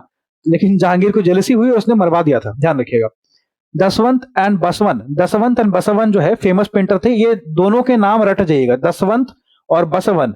ये बीडी का नाम याद रखिएगा। ये बीडी जो है वो अकबर के समय में थे, है ना? बीडी जो है वो अकबर के समय थे, ये पेंटर्स थे। यूरोपियन पेंटिंग जो है अकबर के ही कोर्ट में इंट्रोड्यूस की गई थी, आपको पता ही होगा, है ना? तबकाते अकबरी, ये तबकाते नासिरी नहीं है, तबकाते अकबरी है। तबकाते अकबरी जो है which has been sometime considered more reliable than Abul Fazal Akbarnama was written by Nizamuddin Ahmad, ठीक है। ये क्वेश्चन ध्यान रखिएगा। अबुल फजल ने जो अकबरनामा लिखा है ना, उससे ज्यादा हम लोग ये बोलते हैं कि उससे ज्यादा कोई रेलिवेंट अगर कोई किताब है तो वो तबकाते अकबरी है, जो कि निजामुद्दीन अहमद ने लिखी है। मतलब वो ज्यादा बेटर इंफॉर्मेशन देता है अगर हम कंपेयर करें अबुल फजल की अकबरनामा से, तो है ना, एन अकबरी से। तो फिर है हुमायूं नामा किसने लिखा? हुमायूं नामा गुलबदन बेगम लिखती है। कौन लिखती है? गुलबदन बेगम लिखती है ना? उसके बाद फिर he made an offer to Humayun that he would surrender Bihar and pay and tribute annual tribute of 10 lakh dinar if he was allowed to return Bengal. Sher Khan ने ये प्रॉमिस किया था। शेर खान ने हुमायूं को बोला था कि अगर मतलब कि मैं बिहार को सरेंडर कर दूंगा, ओके, और सॉरी, हुमायूं ने बेसिकली बोला गया, एक मिनट रुकिए, क्या लिखा हुआ है? He made an offer to Humayun. हाँ, बेसिकली यही बोला गया था। शेर खान ने बोला था कि बिहार को वो सरेंडर कर देगा और एनुअल ट्रिब्यूट देगा 10 लाख दिनार का, लेकिन बंगाल उसको चाहिए, बंगाल नहीं लेना। हुमायूं से ये रिक्वेस्ट की थी शेर खान ने कि हम आपको 10 लाख दिनार का जो है आपको पैसा भी देंगे, बिहार को भी दे देंगे, लेकिन हमको मेरा बंगाल मेरे पास छोड़ दीजिए, है ना? ये शेर खान ने बोला था, ध्यान रखिएगा। उसके बाद है एन अकबरी, मैंने बताया अबुल फजल, who stated that 5,000 to 20,000 men worked for 40 years to build the palace of 40 pillars at the Allahabad in Akbar's time। ये किसने बोला कि 5,000 से लेकर 20,000 तक के लोग काम कर रहे थे, 40 सालों के लिए काम करते हैं एक 40 पिलर का अलाहाबाद में एक पैलेस बनाने के लिए, वो बोलता है विलियम फिंच। विलियम फिंच ये बात करता है, ठीक है। तो आई होप इतना क्लियर होगा। जितना भी इंपॉर्टेंट मुझे लगा मैंने बताया है आपको, इसमें ऐसा कुछ भी नहीं है जो मैंने शायद मिस किया हो, है ना। अब कम टाइम में हम ज्यादा रिवीजन करने की कोशिश कर रहे हैं, तो मैं बहुत सारी चीजें यहाँ कवर नहीं करूंगा, ठीक है। जो एग्जाम पॉइंट ऑफ व्यू से इंपॉर्टेंट है उसको मैं लेकर चल रहा हूँ। सिख सेक्ट एंड मराठा के बारे में बात करते हैं। देखिए हम बात करते हैं तो कौन से सिख गुरु है जो पटना में, जिनका जन्म पटना में हुआ, ये थे गुरु गोविंद सिंह। गुरु गोविंद सिंह 10वें गुरु थे, आपको याद होगा, 10th गुरु थे गुरु गोविंद सिंह, ठीक है। Where was the capital of Shivaji, Shivaji का कैपिटल कहां था, ये आपका रायगढ़ में था, है ना। शिवाजी का कैपिटल कहां था, रायगढ़ में था। हु वॉज अष्टप्रधान, मैंने बताया था अष्ट दिग्गज जो थे वो आपके विजयनगर एम्पायर में थे, है ना। अष्टप्रधान कहां थे, शिवाजी के एम्पायर में थे, ठीक है। और अष्टप्रधान जो है was helping in administration of which ruler, ये शिवाजी के मतलब एडमिनिस्ट्रेशन में हेल्प करते थे अष्टप्रधान, ठीक है। अष्टप्रधान जो है वो काउंसिल ऑफ मिनिस्टर थे मराठा में। देखो बहुत बार क्वेश्चन पूछा गया, ध्यान रखिएगा इसको, है ना। और सरंजामी सिस्टम जो है वो क्या है, लैंड रेवेन्यू सिस्टम है, किसका, मराठा का। मराठा के बारे में 2-3 बातें ध्यान रखिएगा, एक आपका चौथ, एक आपका सरदेशमुखी। ये 2 टैक्स है जो मराठा लोग चार्ज करते थे, चौथ और सरदेशमुखी, ठीक है। ये भी क्या है, मराठा एडमिनिस्ट्रेशन का एक टैक्सेशन सिस्टम है, इसको भी ध्यान रखिएगा। और 10 सिख गुरु है। नारा गोरकी, मैंने आपको ट्रिक बताई याद करने की, क्या बताइए, नारा गोरकी, है ना। ये आपका 1 2 3 4 5 6 7 8 9 10, ये नहीं, इसमें 10 नहीं हो गए, इसमें 5 हो गए यहाँ पे। इसके बाद गुरु हरगोविंद, गुरु राय, है ना। और इस तरह से फिर यहाँ पे हरे किशन, ठीक है, KI फॉर किशन, ठीक है। तो ये हो गए, और ये कितना हो गया, 5 6 7 8, और 9वें हो गए तेग बहादुर, और 5वें हो गए 10वें हो गए सॉरी गुरु गोविंद सिंह, ठीक है। तो इस तरह के नारा गोरकी मैंने आपको ट्रिक बताई थी मैराथन वीडियो में, आपको याद होगा, उससे आप याद कर सकते हो, है ना। चलो अगला क्वेश्चन पूछा गया है डिसइंटीग्रेशन ऑफ मुगल एम्पायर के बारे में, कि मुगल एम्पायर का पतन कैसे हुआ। लास्ट मुगल एम्पायर जो मयूर सिंहासन पे बैठते हैं वो कौन थे, मोहम्मद शाह। ध्यान रखिएगा, मयूर सिंहासन पीकॉक थ्रोन के बारे में बात हो रही है। ये पीकॉक थ्रोन और कोई नहीं है, वही पीकॉक थ्रोन है जो कि किसने बनाया था, शाहजहां ने बनवाया था, ठीक है। मयूर सिंहासन को शाहजहां बनवाता है, बाद में मोहम्मद शाह लास्ट बैठते हैं, उसके बाद फिर उसको मयूर सिंहासन को उठा के ले जाते हैं। मुगल एम्पायर जो है who was not allowed to enter the into Delhi by wazir Ghiyasuddin was, कौन सा मुगल शासक है जिसको एंटर करने के लिए नहीं दिया गया था, वो था शाह आलम टू। शाह आलम टू को एंटर करने नहीं दिया गया था। फिर बात करते हैं, it was said of Mughal empire Bahadur Shah Zafar that is empire extended from Chandni Chowk to Palam, Delhi to Bihar, Peshawar to Bihar and Peshawar to Varanasi. Okay, तो यहाँ पे क्या पूछा गया था, ये क्वेश्चन ही पूरा कंप्लीट नहीं है यार। अच्छा, ऑप्शन में ऑप्शन दिए गए आपको, 4 ऑप्शन दिए गए, ये क्वेश्चन ऐसे पूछा गया, इसमें 4 ऑप्शन है आपको, इनमें से कोई भी बेसिकली सही नहीं है ना, इनमें से कोई भी बेसिकली सही नहीं है, ठीक है। ये बोला गया था, it was said that Tughlaq ruler Nasiruddin Muhammad that is empire extend from Chandni Chowk to Palam, है ना। चांदनी चौक टू पलाम जो है वो किसका, तुगलक का शासक था, ये ध्यान रखिएगा। नसीरुद्दीन मोहम्मद का जो पूरा एम्पायर था वो चांदनी चौक से पलाम तक का था, ये बोला गया था, ये एक्चुअली सही स्टेटमेंट है, ठीक है। तो आई होप आपको ये वीडियो पसंद आई होगी। वीडियो पसंद आई तो वीडियो को लाइक शेयर सब्सक्राइब करना, वीडियो को लाइक करना, है ना। और कमेंट जरूर करना कि आपको वीडियो कैसा लगा, और चैनल को सब्सक्राइब कर देना अगर नहीं हो तो, ठीक है। और इतना क्वेश्चन जितना मैंने बताया है उतना आप अच्छे से ध्यान रखिए, है ना। और बाकी फैक्चुअल डेटा जितना हो सकता है उसको पढ़ने की कोशिश कीजिए, अगर हो पाएगा तो बहुत बढ़िया, नहीं हो पाएगा तो कोई बात नहीं। मिडिवल इंडिया से ज्यादा क्वेश्चन वैसे ही पूछा जाता नहीं है। मेन हमारा जो टॉपिक होगा वो मॉडर्न हिस्ट्री, जिसको हम कल शुरू करेंगे और इसके बारे में कल बात करेंगे, ठीक है। Thank you so much for watching. Have a good day. Bye. And do join Telegram channel for updates. Thank you. So thank you so much for watching the video and choosing my channel. अगर आप नए हैं तो subscribe करके जाना, और अगर आप पुराने हैं तो कमेंट जरूर करना। नए हैं तब भी कमेंट करना, लाइक करना, है ना, अगर पसंद आई तो। और मिडिवल इंडिया के लिए मैं एकदम ऑनेस्टली आपको बोलूँगा, इसमें बहुत सारी चीज़ें और हैं जो पढ़ने लायक हैं, लेकिन मेरा काम था आपको एक शॉर्ट में एक रिविजन देना। तो मैंने ये वीडियो इस मोटिव से बनाई है कि आपने इसको पढ़ा हुआ है ना, उसलिए मैंने ये वीडियो बनाई है। तो अगर आप इसको और रिवाइज करना चाहते हैं तो मैं आपको बोलूँगा बस एक लुक आप एक बार और ले लें किताब का, और किस किताब का, लूसेंट का। एक बार लूसेंट पलट के देख लें, ठीक है। और भी कई सारी चीज़ें पढ़ने लायक है, बहुत डिटेल में नहीं पढ़ना है इसके बारे में, क्वेश्चन ज़्यादा नहीं पूछता है। एग्जाम के डिमांड को फोकस कीजिए कि एग्जाम की डिमांड क्या है, और उस हिसाब से उसको पूरा कीजिए, ठीक है। तो 1 घंटे में मैंने आपको रिवाइज करने की कोशिश की है, जितना हो सकता है मैंने आपको बताने की कोशिश की है। आपने देखा भी होगा कि क्वेश्चन आने से पहले मैंने आपको बता दिया है कि क्या क्वेश्चन पूछा जा सकता है, और बाद में वो क्वेश्चन आया भी है, ठीक है। तो बाकी आपको जैसा अच्छा लगे, अगर आपको पसंद आया वीडियो तो लाइक जरूर करना, और थैंक यू सो मच। बाकी बात करते हैं मॉडर्न की, और मॉडर्न से सबसे ज़्यादा क्वेश्चन पूछे जाते हैं इतिहास में, तो मॉडर्न को मैं एक अच्छे तरीके से एक अच्छी वीडियो मैं मॉडर्न के लिए आपको लेकर आऊँगा, है ना। पहले से मैंने मॉडर्न के टाइमलाइन आपको दे दी है, और मैंने मॉडर्न के बारे में और भी चीज़ें जो है, वाइसरॉय कौन था, कब था, क्या काम किया, सब कुछ मैंने वीडियो बना के डाला हुआ है। वन शॉट है पूरी, सास बैच में देख लो। और इंडियन नेशनल कांग्रेस का कौन सा प्रेसिडेंट कब बना था, क्या हुआ था, सब कुछ मैंने अलग से वीडियो में बनाया हुआ है, वन शॉट बना हुआ है, सास बैच में है, देख लो, ठीक है। वो सब मैंने बताया हुआ है, तो वो सब मैं मॉडर्न इंडिया के रिवीजन वीडियो में नहीं डालूंगा। मेरा काम इस सीरीज को बनाना ये है कि मैं छोटा सा क्रिस्प वीडियो बनाऊं, ताकि आपका रिवीजन फटाफट से हो जाए, ठीक है। तो वो सब बातें नहीं करेंगे, लेकिन जितनी और बातें होंगी वो सब यहाँ करेंगे, ठीक है।